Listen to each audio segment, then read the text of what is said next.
اب انہی کا تذکرہ چل رہا ہے کہ ان کو جنت میں کیا کیا نعمت عطا کی جائیں گی، اور پھر ان کے مقابلے میں اللہ تبارک و تعالیٰ کفار کا تذکرہ فرمائے گا، اصحاب المشأمہ کا تذکرہ فرمائے گا کہ ان کو جہنم میں کس طرح سے عذاب دیا جا رہا ہے۔ لہذا ارشاد فرمایا علی سرر موضونہ، جڑاؤ تختوں پر ہوں گے، یعنی ایسے تختوں پر ہوں گے جن میں ہیرے اور موتی جڑے ہوئے ہوں گے، انہیں جڑاؤ تخت کہتے ہیں۔ تو ایسے عظیم الشان جیسے بادشاہوں کے پہلے زمانے کے تخت ہوا کرتے تھے کہ جن پر وہ بیٹھتے تھے اور چاروں طرف ان کے ہیرے جواہرات جڑے ہوتے تھے قیمتی، ایسے ایک ادنا جنتی جو دنیا کے اندر بڑا ہی معمولی سا انسان بظاہر ہوا کرتا تھا، لیکن جب بعطائے الہی وہ جنت میں جائے گا تو اس کی شان دیکھنے کے قابل ہوگی۔ تو اللہ تبارک و تعالیٰ ایک عام جنتی کو جب اتنا فرمائے گا تو جو سابقون ہوں گے یعنی صحابہ کرام علیہم رضوان، ان کی شان کا عالم کیا ہوگا۔ علی سرر موضونہ، جڑاؤ تختوں پر ہوں گے، متکئین علیہا متقابلین، ان پر تکیہ لگائے ہوئے آمنے سامنے، یعنی ایک دوسرے کے آمنے سامنے بیٹھے ہوں گے اور تکیے ٹیک لگا کر، جیسے عام کبھی آپ نے اگر عرب کنٹریز میں گئے ہوں تو وہاں پر ایسا ہی ہوتا ہے کہ درختوں کے سائے میں یا ویسی ایک شیڈ ٹائپ ہوتا ہے، اس کے نیچے صوفے بچھا کے بیٹھ جاتے ہیں اور پھر ان تختوں پہ آپس میں وہ گفتگو کرتے ہیں، زمانے ماضی کی باتیں، موجودہ حالات پر تبصرہ۔ تو اگر تھوڑا سا اس پہ غور کیا جائے، جیسے آج کل گاؤں کے اندر بھی، پہلے بھی مطلب ہوتا تھا، آج بھی ہوتا ہے کہ گاؤں کے اندر ایک شام کے ٹائم میں چرپائیاں بچھا لی جاتی ہیں اور سب پھر وہاں جمع ہو جاتے ہیں، خصوصاً بڑے بوڑھے جو ہیں، اور وہ پھر ملکی حالات پہ تبصرے اور اپنے ماضی کی باتیں وغیرہ وغیرہ بیان کرتے ہیں۔ تو بالکل ایسا ہی منظر جنت میں ہوگا کہ کوئی فکر نہیں، کوئی کام نہیں، کوئی ٹینشن نہیں، کوئی غم نہیں، کوئی پریشانی نہیں، اور بالکل سکون سے، اطمینان سے، ہزارہ نعمتوں میں آرام سے بیٹھے ہوں گے۔ اب وقت باتیں کر رہے ہیں، وقت گزر رہا ہے اور کوئی پوچھ گچھ کرنے والا نہیں ہے، کسی چیز سے روک ٹوک نہیں ہے، کوئی غم، کوئی آئندہ مستقبل کی فکر نہیں کہ ابھی کام پر جانا ہے، ابھی گھر پہنچنا ہے، ابھی کوئی انتظار کر رہا ہوگا، ایسا ویسا کچھ بھی نہیں ہوگا، بالکل مطلب سکون، پرسکون زندگی ہوگی۔ یطوف علیہم ولدان مخلدون، چکر لگائیں گے ان پر ایسے لڑکے جو ہمیشہ رہنے والے ہیں، یعنی کچھ خدمت گزار لڑکے ہوں گے، جیسے کہ ہم نے آپ کو بتایا تھا کہ ادنا جنتی کو 80,000 خدمت گزار دیے جائیں گے، تو وہ لڑکے ہوں گے، نوجوان لڑکے ہوں گے اور وہ خدمت پر مامور ہوں گے صرف، اور ہمیشہ وہ ایسے ہی رہیں گے۔ کبھی ایسا نہیں ہوگا کہ ایسے عمر بڑھ جائے پھر ان کی وہ جوان ہو جائیں، داڑھی مونچھیں نکل آئیں، بلکہ چھوٹے بچے ہوں گے کہ جیسے گھر میں ایک چھوٹا نوکر ہوتا ہے کہ وہ اندر خواتین ہوں، لیڈیز ہوں، تو وہ بچہ کا کوئی پردہ نہیں ہوتا، آتا ہے جاتا ہے، اسی طریقے سے وہاں پر یہ ایسے بچے مقرر کیے جائیں گے کہ جو ان کی خدمت پر مامور ہوں گے، اندر جانا باہر آنا، اور وہ ہمیشہ پھر اسی حالت میں رہیں گے، بڑے نہیں ہوں گے۔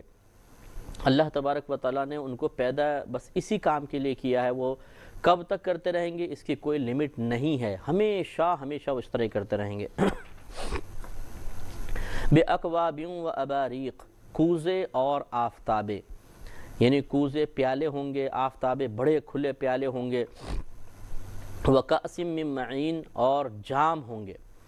اور آنکھوں کے سامنے بہتی شراب۔ وَكَأْسٍ مِّن مَّعِينٍ، معین میں سے کأس ہوں گے، یعنی جام ہوں گے ایسی شراب کے جو بہتی ہوئی شراب ہوگی، آنکھوں کے سامنے بہہ رہی ہوگی، جیسے کہ قرآن کے اندر ہی پیچھے بیان ہوا تھا کہ 4 قسم کی نہریں ہوں گی، شراب کی، پانی کی، دودھ کی، شہد کی۔ تو وہ ایسی شراب ہوگی سامنے سے جیسے نہر بہہ رہی ہے، اس میں اگر بھر کے پیا جائے تو کوئی گرد نہیں ہے کہ وہ کھلی ہوگی تو گرد آ کے گر جائے گی، وہاں پہ ڈسٹ کا تو نام و نشان نہیں ہوگا، اور صفائی ستھرائی، کوئی گندگی کا تصور ہی نہیں ہو سکتا کیونکہ وہاں سب چیزیں پاکیزہ ہیں۔ اور وہ شراب نہ وہ نشہ لائے گی، نہ سر میں درد ہوگا اس کے پی کے، نہ انسان ہذیان بکے گا، جیسے آگے اس کے بارے میں یہی ارشاد فرمایا جا رہا ہے کہ لا يصدعون عنها ولا ينزفون، کہ اس سے نہ انہیں درد سر ہوگا اور نہ ہوش میں کچھ فرق آئے گا، یعنی نہ وہ بے ہوش ہوں گے، نہ ایسا ہوگا کہ مدہوشی کے عالم میں ہو جائیں، نشہ چڑھ جائے، غشی طاری ہو جائے، زبان لڑکھڑا جائے، کوئی نازیبہ کلمات نکل آئیں، یا سر میں درد ہو جائے شدید قسم کا، ایسا کچھ بھی نہیں ہوگا۔ وَفَاكِهَةٍ مِّمَّا يَتَخَيَّرُونَ، اور ایسے میوے ہوں گے جن کو وہ پسند کریں گے، ان کی پسند کے میوے ہوں گے۔ تو درخت مختلف قسم کے ہوں گے. دنیا میں آج ہزاروں میوے ایسے ہیں جو ہم نے ابھی تک چکھے تک نہیں ہیں. دوسرے ملکوں میں، یورپ کنٹریز میں مثلا کوئی پھل ہوتا ہے، اس تک یہاں تک وہ برآمد ہی نہیں کیا جاتا، یا ہمارے ملک میں درآمد نہیں ہوتی، وہ لوگ برآمد نہیں کرتے ہیں، تو پھر اس کا ذائقہ ہمیں پتہ نہیں چلتا. لیکن جنت میں اللہ تبارک و تعالی یہ دنیا کے تمام میوے اور پھل، اور اس کے علاوہ ایسے ایسے پھل تیار اللہ نے ہمارے لیے کر رکھے ہیں کہ آج تک نہ کسی نے ان کو چکھا، نہ ان کی خوشبو سونگھی، نہ آنکھوں سے دیکھا. تو ہر قسم کے میوے اللہ تعالیٰ نے وہاں پر رکھے ہیں. جس کو دنیا میں کچھ کھانے کو نہ ملے، اگر وہ نیک اعمال کرتا رہے تو جنت میں اتنا ملے گا کہ اس کا وہ تصور بھی نہیں کر سکتا. وَلَحْمِ طَيْرٍ مِّمَّا يَشْتَهُونَ، اور پرندوں کا گوشت جو وہ خواہش کریں. تو یہ آپ کو پہلے بھی روایت سنائی تھی، حضرت ابن عباس رضی اللہ تعالی عنہ اس کے راوی ہیں کہ جنتی ایک تخت پر لیٹا ہوا ہوگا تو اس کو جنت کے آسمان پر ایک پرندہ اڑتا ہوا، کچھ پرندے اڑتے ہوئے نظر آئیں گے، تو اس کے دل میں تمنا بیدار ہوگی کہ اگر یہ بھن کر میرے سامنے آ جائے تو کتنا اچھا ہے. جیسے ہی وہ اس بات کو سوچے گا، اللہ تعالیٰ کے کرم سے وہ پرندہ بھن کے اس کے سامنے آ گرے گا. یہ پیٹ بھرنے سے مراد پھر وہی وضاحت ہے کہ پیٹ بھرنے سے مراد یہ نہیں ہے کہ اس کا پیٹ خالی تھا اور اس کو بھوک تکلیف پہنچا رہی تھی، بلکہ خواہش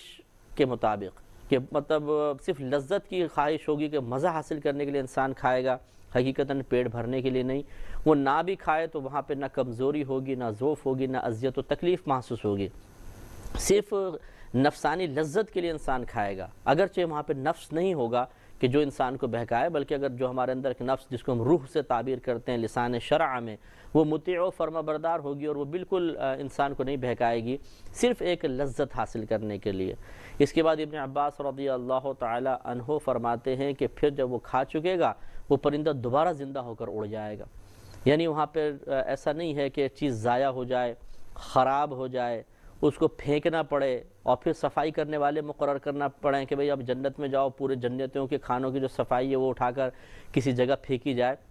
ایسا کوئی بھی معاملہ نہیں ہوگا. یہ اللہ تبارک و تعالیٰ کا کرم ہوگا کہ اللہ نے ایک ایسی جنت تیار کر رکھی ہے جس میں گندگی کی کوئی گنجائش نہیں ہے. وَحُورٌ عِین، اور